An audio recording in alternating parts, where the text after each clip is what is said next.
Olá, tudo bem? Bom dia.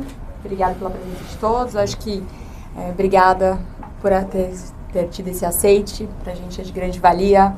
Eu acho que realmente agora estamos completos, né? Enquanto vice, enquanto proposta. Eu acho que o senhor consegue trazer tudo que a gente expôs no livro amarelo, tudo que a gente pensa para o Brasil. Então, bem-vindo também ao nosso time. E parabéns, Renan, por essa escolha de uma maneira tão Renan de ser. Com nenhum diálogo com o time, mas eu acho que as coisas que a gente faz são sempre muito espontâneas. Acho que hoje eu queria contar hoje para vocês um pouco a história disso. Mas eu acho que para funcionar melhor, acho que para a gente combinar aqui, vocês sabem, estou pré-candidato à presidência da República, vai haver as convenções, serei candidato nas convenções, acho que não há muitas dúvidas internas sobre isso. Havia uma discussão interna sobre o perfil do vice. Né? E nós sempre colocamos, o perfil do vice tinha que ser um perfil complementar, no sentido de que o discurso nosso central hoje é um discurso que fala sobre enfrentamento a privilégios, combate à corrupção e destruição do crime organizado no nosso país. E alguém teria que ser complementar mostrando mestria nesse tipo de combate. Então havia alguns nomes e o nome do Haroldo já era um desses, já estava dentro do nosso leque. Então, quando eu fui fazer um evento em Caxias do Sul, eu já o conhecia, e já havia uma simpatia, já estava gostando de trabalhar em conjunto com ele no período aqui da pré-campanha, na nossa viagem no Rio Grande do Sul. Lá em Caxias ele levanta e me oferece essa medalha dele, que foi uma medalha para um ato de bravura em que ele colocou a vida dele em risco. E eu fiquei muito, a certa medida a palavra até constrangido, porque eu falei, eu não mereço isso, você tá louco, Haroldo? E ele foi lá e me colocou a medalha, e aí são esses pequenos momentos que a gente, enfim, pensa e fala, ok, isso aqui é histórico. Então eu convidei ele para ser vice na hora. Foi basicamente sem nenhum planejamento, para basicamente, né, o desespero da minha coordenadora de campanha. Em que a imprensa começou a ligar. A imprensa começou a ligar, começou a nos avisar, mas certas coisas precisam necessariamente ser espontâneas. A nossa pré-campanha, ela não é feita, e eu não quero aqui usar isso como um instrumento de marketing para dizer, mas ela é feita de coisas muito verdadeiras. Eu falo o que eu realmente penso sobre todos os assuntos que realmente nos interessam. Nós não estamos vendendo a mãe para tentar fazer o crescimento político que nós precisamos fazer. Nós ultrapassamos os governadores nas pesquisas justamente porque nós fazemos um enfrentamento ao Lula e ao Flávio de maneira clara. E eu acho que nesse instante todo mundo na imprensa já percebeu. Nós não adotamos a estratégia que, com todo respeito, os governadores Zema e Caio adotaram de ficar sempre na sombra lá do Flávio. O Flávio tem um ponto. O Flávio Bolsonaro não tem um ponto. O Flávio Bolsonaro tem apenas que devolver a casa lá na praia pro Richarlison. Flávio Bolsonaro tem apenas que se explicar para sua esposa das suas aventuras ao redor do Brasil que ele fez com seu amigo Borcaro. Flávio Bolsonaro tem que explicar o escândalo rachadinha. E é isso. Então, é muito errado a gente ficar assistindo essa postura dos demais pré-candidatos e não ser verdadeiros e honestos sobre o que eles realmente pensam sobre o próprio campo político e o campo da direita. E ao construirmos uma campanha, ou melhor, uma pré-campanha, tem que ser preciso nisso, falando o que a gente realmente pensa, falando o que a gente realmente sente, atos como esse, que envolvem o Haroldo, eles acontecem naturalmente, e isso nos deixa... São sincericídios. Até no vice. Exato. Foi um cometimento de um sincericídio até na hora de apontar o vice da chapa. Eu venho falando de todos os problemas e soluções econômicas que nós vamos adotar no Brasil, que serão impopulares, e que se impopulares, terão que ser apresentados para as pessoas da mesma maneira, para não ser um estelionatário eleitoral. E ao fazer isso, novamente, e não se preocupar com as consequências em falar o que pensa e falar o que sente, estranhamente a gente cresce. E a gente vem crescendo do 1% aos 8% da última pesquisa Atlas, fazendo basicamente isso, fazendo um caminho muito sincero. Houve algumas conversas, que infelizmente algumas a gente não ainda está em condições de revelar, sobre partidos querendo se aproximar para nomear vice, só que essa é a eleição de estreia do Partido Missão. A gente não está afim, não estava em nenhum momento afim de comprometer a nossa atuação com práticas que a gente não concorda, especialmente práticas do ponto de vista eleitoral. Nós não queremos nos comportar aqui como os únicos puros, os únicos perfeitos, mas a classe política brasileira ela está muito viciada no método eleitoral presente. E a gente fala não só da compra de votos, que é a premissa, a base do modelo eleitoral que nós temos aqui, mas também de um uso extensivo de dinheiro, compra de influenciadores que não bate com a gente. Então a gente falou, não será assim, vamos fazer uma chapa pura. E nesse sentido, a aproximação com o Haroldo foi muito, muito natural. Foi um processo natural. Eu acho que precisava alguém complementar. Meu maior problema é um problema de validação. Se eu fosse falar em termos meramente eleitorais, validação e aceite por parte das pessoas mais velhas. né, as pesquisas nos mostram que há um gap de gênero, de sexo aqui, coloquem o termo que preferir, mas quando a gente vai se aproximando das mulheres que realmente nos conhecem, a gente vai bem. O problema, de fato, é uma validação dentre as pessoas mais velhas, dado que eu sou um pré-candidato mais jovem e que desafia, em grande medida, os dois ídolos das pessoas mais velhas. O Lula, ele vai muito bem entre as pessoas com mais de 60 anos, e o Flávio Bolsonaro vai por causa do pai também, com as pessoas de 50 anos para cima.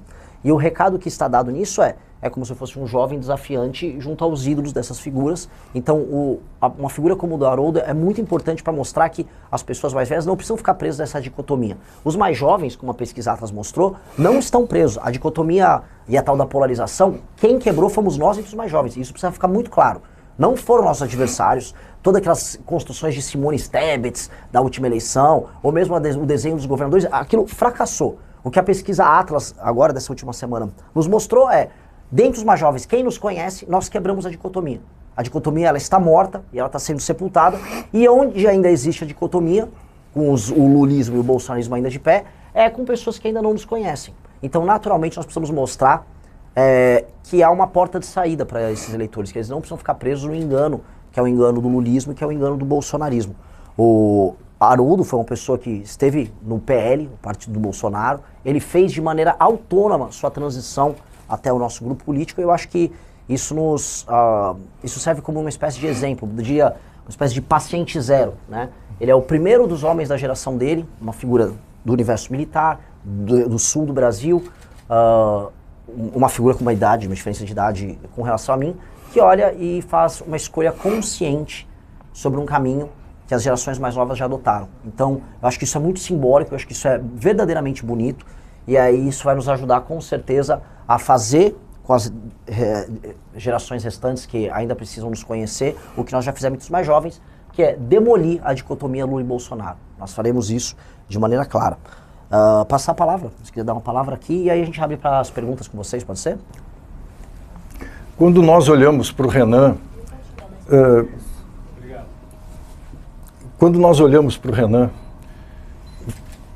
olhamos e vemos um homem de 42 anos.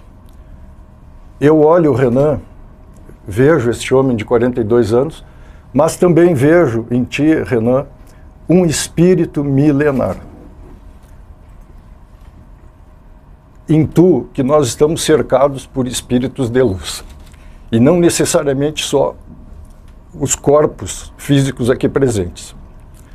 Dito isto, antes de prosseguir brevemente, quero saudar os colegas jornalistas aqui presentes. Tenho o privilégio de atuar desde 1987 como jornalista militar, convidado que fui para fazer o Jornal dos Cadetes da Brigada Militar do Estado do Rio Grande do Sul, e com uma produção profícua de jornais, livros e revistas, fiz jornalismo na UBRA e depois na Uniriter. Então quero saudá-los nessa condição e elogiar, reconhecer os veículos da RBS, da Rede Record no Rio Grande do Sul, que trataram o lançamento pelo Renan da nossa pré-candidatura à vice-presidência da República com muito respeito e profissionalismo. Lendo a matéria do Correio do Povo e da Zero Hora Hoje, que me foi mandada por amigos do Rio Grande do Sul, eu fiquei muito emocionado com o respeito da imprensa. A responsabilidade que eu tenho como gaúcho é gigantesca. Eu não vou decepcionar os gaúchos e muito menos o povo brasileiro ao lado do Renan. E oro todos os dias para o povo brasileiro olhar com o respeito que nós olhamos para o Renan e ungí-lo com a presidência da República. Porque eu sinto no meu coração, o Renan não é a terceira via. O Renan, para mim, é o único caminho a ser seguido, pelo histórico do governo atual e o histórico do governo que eventualmente poderia ser exercido por Flávio Bolsonaro. Considerando o histórico político de ambos, onde a improbidade administrativa, usarei um termo genérico, ela foi vilipendiada. E quando eu olho para o Renan, e vou concluir agora, eu lembro do artigo 37 da Constituição Federal do Brasil. Lá estão elencados os princípios básicos da administração pública. E é fácil memorizarmos, porque a palavra alude à limpeza, limpe, legalidade impessoalidade, moralidade, publicidade e eficiência. Lendo o que significa cada uma dessas palavras, eu vejo estas palavras amalgamadas no nosso pré-candidato à presidência da República. Então me perfilo e presto a minha continência garbosa e bem sincera à nação brasileira e ao próximo presidente do Brasil, com a permissão dos brasileiros que vão nos assistir. Presidente.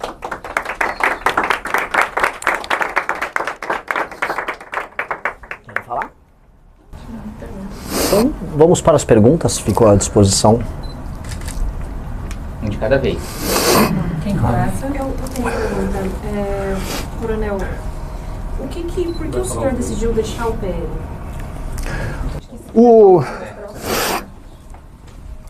Em 2018, eu olhei a candidatura de Jair Bolsonaro contra tudo aquilo que nós estamos vivendo naquele momento do país e decidi apoiá-lo como eleitor. E votei no presidente e ao longo do período que se sucedeu do governo, vendo tudo aquilo que aconteceu na pandemia, por exemplo, né, vários erros estratégicos cometidos, principalmente no que se refere à saúde pública, e no exemplo que um chefe de nação deve dar para o seu povo, eu fui me decepcionando. E aí, em 2024, ainda concorri lá, vereador em Porto Alegre, pelo PL, fui boicotado, o pessoal não me botou na televisão, talvez por eu ser um homem independente, né? Não me guio aí por vaidades, muito menos por aspirar a algum benefício pela candidatura. Então, vi o surgimento do Missão, agora, ano passado, um heroísmo e bravura, idealismo e destemor nessa juventude que o Renan reúne. Eu não pensei duas vezes, estava lá, gosto muito de animais, vivo resgatando cachorro na rua com a minha filha. Gostei. Fiquei feliz de saber que a Amanda também faz o mesmo. Tenho 10 cachorros que eu peguei abandonados na rua, 5 deles dormem ao redor da minha cama e me sinto muito protegido com eles. E por todas essas circunstâncias aí, eu vendo que o Missão tem esse DNA com a pureza que tem o Kim, perdoe-me, deputado, o atrevimento, eu lhe vejo, o senhor transpirando amor ao Brasil, bondade, principalmente pela sua descendência japonesa, que para nós é um paradigma de reconhecimento. Eu disse, vou lá me apresentar para o Missão, não vou só cuidar dos meus pet filhos aqui, de outras espécies, mas vamos lá ajudar esses moços e essas moças. Amanda Vettorazzo, Ana Ehring, falando contra facções criminosas. Olha a coragem das mulheres representantes do Missão, deputado Renan. Eu vou ficar lá na minha trincheira? Não, peguei, tirei o pijama, o pessoal em casa protestou um pouco, mas eu disse, não, eu vou lá me apresentar. Me apresentei, quis o destino que o Renan fizesse essa convocação agora. Eu tenho uma dúvida, eu tenho para os dois, na verdade, o senhor, há quanto tempo que o senhor está afiliado ao Missão e para o pré-candidato, para os dois também, assim, quais que serão as pautas prioritárias da chapa dos senhores? Eu vou responder a primeira pergunta e, naturalmente, o presidente tem muito mais legitimidade para falar sobre o restante da pergunta. O deputado Kim foi ao Rio Grande do Sul, dia 13 de abril, a juventude do Missão lá no estado me convidou, levei a minha filha, Natália, 29 anos, também protetora de animais, tem um banho e tosa. O Kim me encantou, eu já estava bem influenciado pela minha filha, com 29 anos. Aí depois de ouvir ele falar, foi feito um chamamento ali, Alexandre, nosso chefe do Estado-Maior aqui, do grupo do Renan, fui lá, me apresentei, me alistei no Exército da Missão. Sobre a agenda de Brasil, eu sempre coloco em todas as últimas entrevistas, já nem em ordem de prioridade, ordem de execução. Na transição a gente precisa passar a PEC do equilíbrio fiscal, que em 10 anos economiza 3,3 trilhões de reais, porque a crise fiscal que o Brasil está entrando ela é assustadora. Vocês devem ter visto os dados do CAGED, a economia brasileira já começou a travar. nós temos que fazer alterações nas leis penais, leis de execução penal, e trazer o que a gente chama de direito penal do inimigo para que o presidente da República, já a partir do dia 5 de janeiro, possa iniciar um combate muito duro com relação a facções, para permitir que os brasileiros possam andar na rua e usufruir da sua liberdade, que hoje é meramente nominal. Há uma sensação por parte de todos os brasileiros, em todas as viagens isso fica claro, de que nós não acreditamos mais que as coisas aconteçam aqui. De que no Brasil simplesmente as coisas vão se empurrando e elas estão indo sempre numa tendência descendente, e nós nunca conseguimos resolver os problemas mais básicos da favelização das nossas cidades, do aumento da violência, da economia que nunca anda, aumento de impostos, inviabilidade das nossas cidades, do nosso modo de vida. Então, esses dois temas são dois temas centrais para que a gente possa andar. A agenda de competitividade, ou seja, reformas que mexam seja com a legislação trabalhista, investimentos na área de infraestrutura de estradas e rodagens, ferrovias, portos e energia, para que em 2 anos as atividades econômicas mais complexas possam acontecer no Brasil, um realinhamento do Brasil dentro da política internacional, dentro de uma espécie de uma nova ordem global que China e Rússia vão estar, China e Estados Unidos já estarão vivendo essa guerra fria, e a questão das terras raras tem que ser muito bem ponderada aqui, porque isso representa o posicionamento do Brasil nesse mundo. E, por fim, acho que seriam os 2 últimos anos do meu mandato, a lei de responsabilidade gerencial. Infelizmente, acho que é um tema muito grande para eu tratar aqui na coletiva, mas seria a verdadeira reforma política que o Brasil precisa para que o Brasil nunca mais fique na mão do centrão. Hoje o país ele vive um regime em que um centrão, que tem mais de 300 deputados federais e uma plétora de prefeitos espalhados pelo Brasil, essas pessoas vivem da compra de voto, criaram um sistema político inviável, e aí o Brasil, que fica inviabilizado, acaba dependendo de decisões de entidades anômalas como o STF, que se torna um verdadeiro poder executivo ou legislativo, dependendo do dia. Então, esta resposta política, que é a lei de responsabilidade gerencial, seria o grande legado que nós deixaríamos. Dei a ordem aqui, mas basicamente em prioridade, porque para resolver os problemas brasileiros vai precisar seguir essa ordem. Só puxando esse fio, a ideia é apresentar um programa de governo com esses principais pontos, essas pautas na convenção. Vai ser dia 1º de agosto em São Paulo, a gente pode confirmar? 1º de agosto em São Paulo. E vai ser o livro amarelo da campanha. Nós temos aqui, inclusive, o livro amarelo, esse aqui são os estudos preparatórios do livro amarelo, que, se quiserem, a gente pode até passar para vocês. Só que aí isso é compilado e tornado as nossas propostas de campanha. Então tudo estará lá no dia 1º e vocês vão poder escrutinar, vamos discutir. E a ideia do senhor é se mudar para São Paulo, seguir fazendo a agenda juntos, só se puderem falar um pouco dos próximos passos agora que foi definido, enfim, candidato e vice. Eu estou à disposição do Renan, do Missão, da Amanda, do Kim, Alexandre, todo esse grande time do Missão. Estou à disposição. O que o presidente precisar de mim, estou ao lado dele. Tem que se mudar agora para São Paulo ainda, né? No momento, eu tenho que me planejar um pouquinho, porque, como eu disse, 10 pet filhos em casa, mais a minha filha, mas, naturalmente, a prioridade é a nação brasileira. Estou bem representado pela minha filha lá, que ontem, ao vir para cá, já incumbi ela dessa missão. Além de cuidar dos delas, cuidar dos meus também.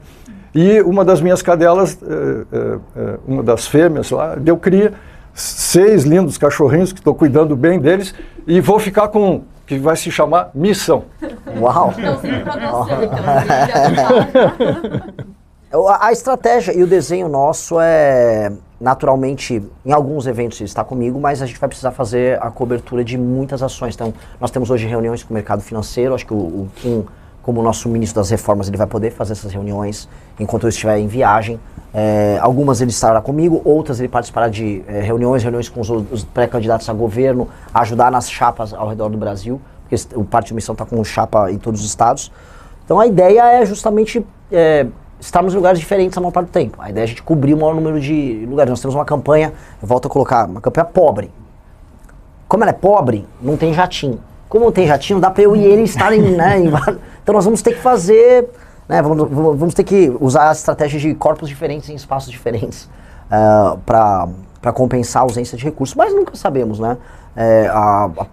Há um surto de otimismo com relação à nossa pré-campanha e acho que teremos recursos para ter uma campanha do ponto de vista logístico mais efetiva.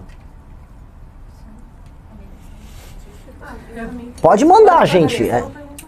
Vocês estão tímidos. Não, eu tô falando porque pelo amor de Deus. Deputado, o senhor ia disputar o governo de São Paulo? Qual o motivo pela desistência? O principal é porque o Renan vai ganhar.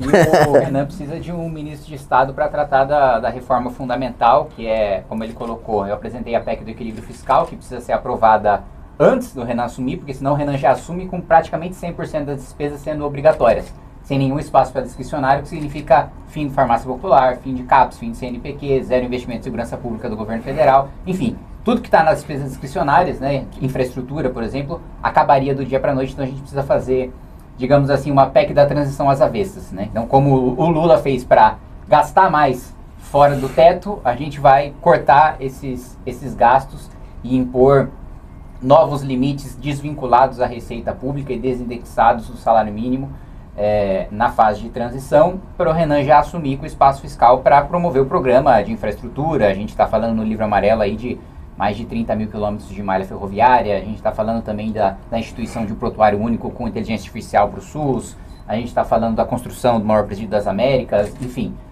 bastante coisa que vai exigir investimento e a gente vai abrir. Países desenvolvidos têm ali 60%, 70% do orçamento discricionário, a gente tem 4%.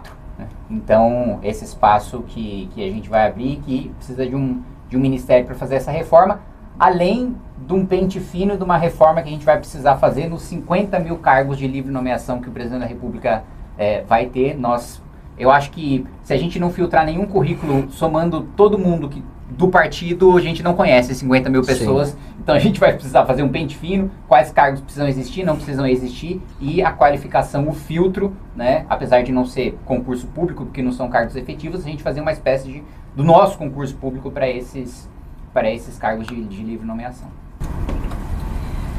Eu vou fazer uma pergunta, fica para os dois, quem se sentir preferir responder. A gente sabe que as polícias e os militares são um eleitorado muito cativo do bolsonarismo. A entrada do senhor na chapa do Missão tem alguma pretensão de talvez atrair uma parcela desse eleitorado para votar em vocês em outubro? Foi muito natural o cálculo que eu fiz. Eu gostaria de ter uma figura com uma origem militar, porque o tema do combate ao crime organizado e da guerra contra o crime é central. E eu não sou identificado como esse cara. De fato, nunca participei de uma troca de tiros na minha vida. Então, por mais que eu fale muito do assunto e seja um civil, o civil, nesse instante, dado que a gente vê o Brasil entrando numa guerra contra o crime, o civil precisa de um militar todo junto. Eu acho que ter uma dupla em que eu cuido das obrigações civis como presidente da República e um vice que ajuda a coordenar essas forças para que a gente tenha um enfrentamento ao militar ao crime organizado sempre fez muito sentido. Do ponto de vista eleitoral, já estava rolando uma aproximação natural com forças policiais. Nosso pré-candidato ao governo do Rio de Janeiro, por exemplo, é alguém ligado ao BOPE, o sniper do BOPE. A gente tem policial sendo pré-candidato ao governo do Ceará, e o nosso discurso sobre enfrentamento ao crime é tão forte que a gente começou a invadir esse eleitorado. Então, eu acho que era um caminho natural. Acho que esse caminho natural já estava acontecendo, então não acho que isso faça, vamos dizer, não acho que isso seja a diferença que nós queríamos colocar. Tinha que dar como eu disse, tinha que bater o sangue, dar uma química aqui entre eu e ele, entre estilos diferentes, jeitos de ser diferentes, linguagens diferentes, e é justamente isso que nós encontramos. Por mais que seja estranho, não há tanto cálculo nas coisas que nós fazemos.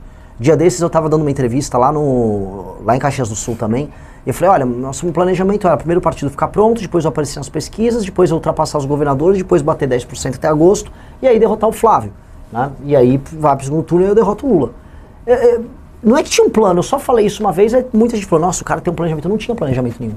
A gente só apenas saiu viajando pelo Brasil falando o que a gente pensa. As coisas são muito mais espontâneas do que a gente imagina. Então, é ele porque tinha que ser ele. Acho que é isso que eu penso. Presidente, sim. Me sinto muito honrado em estar ao lado do Renan, com este olhar que ele tem de preocupação de defender a nação brasileira de facções criminosas que hoje já dominam 1/4 do território nacional. São 40 milhões de brasileiros sob o jugo de facções. Isso sim é uma ameaça real à nossa soberania.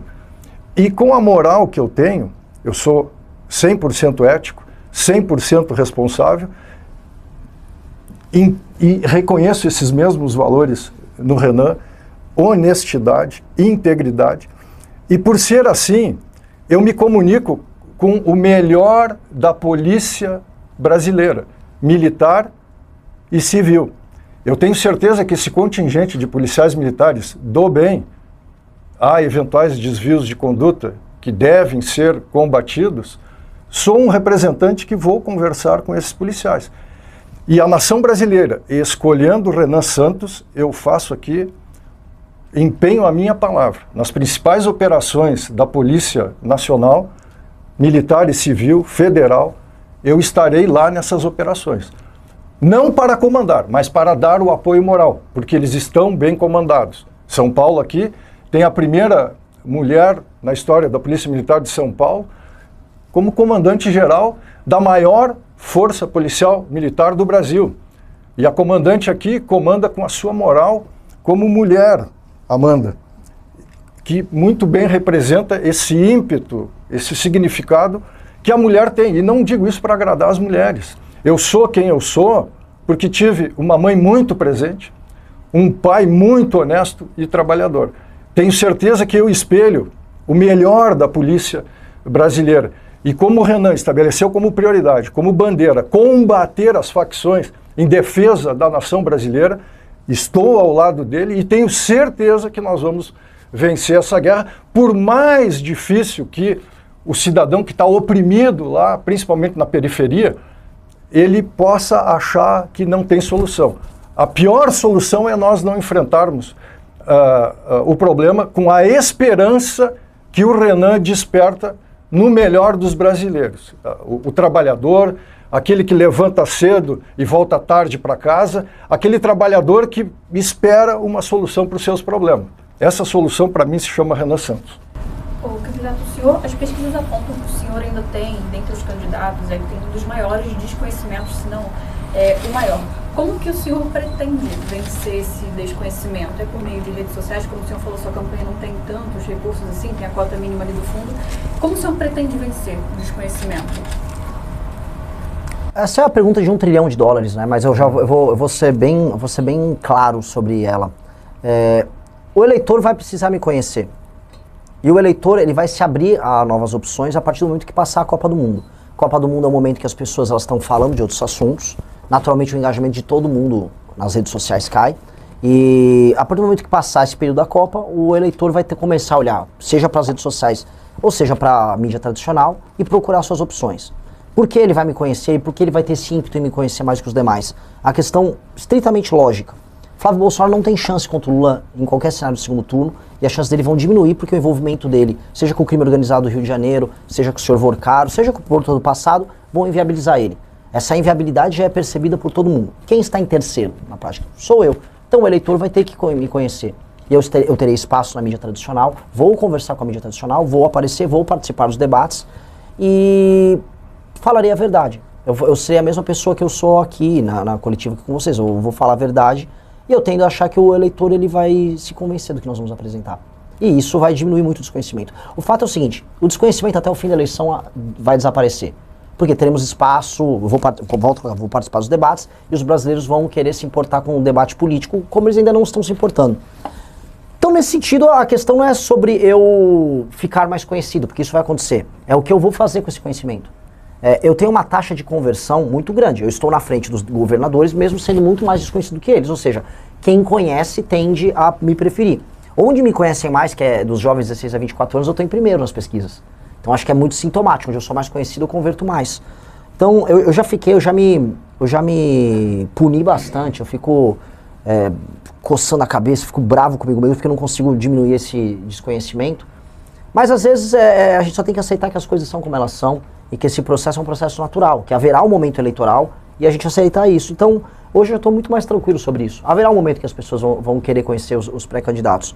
E me dando uma câmera, me dando um espaço de fala, com todo o respeito aos demais, não há como comparar. Não há como comparar o Flávio ou o Lula comigo. Eu vou ser muito superior, apresentando ideias que são também muito superiores, e aí as pessoas vão tomar a decisão delas. Um breve adendo, presidente. Complementando, acho fundamental propus ao presidente a extinção do Ministério da Defesa. E disse para o Renan, ele me corrige, me chama de Renan, mas eu o vejo como o próximo presidente. Eu digo, presidente, extinga o Ministério da Defesa e dê o status de ministro para os comandantes do Exército, Marinha e Aeronáutica. E explico. Antigamente, quando eu era mais jovem, era assim. Para combater o crime organizado, como o Renan irá combater de fato e de direito, a interlocução do próximo presidente com o comandante do Exército, da Marinha e da Aeronáutica, ele tem que ser direto. Ele não pode ter interlocução.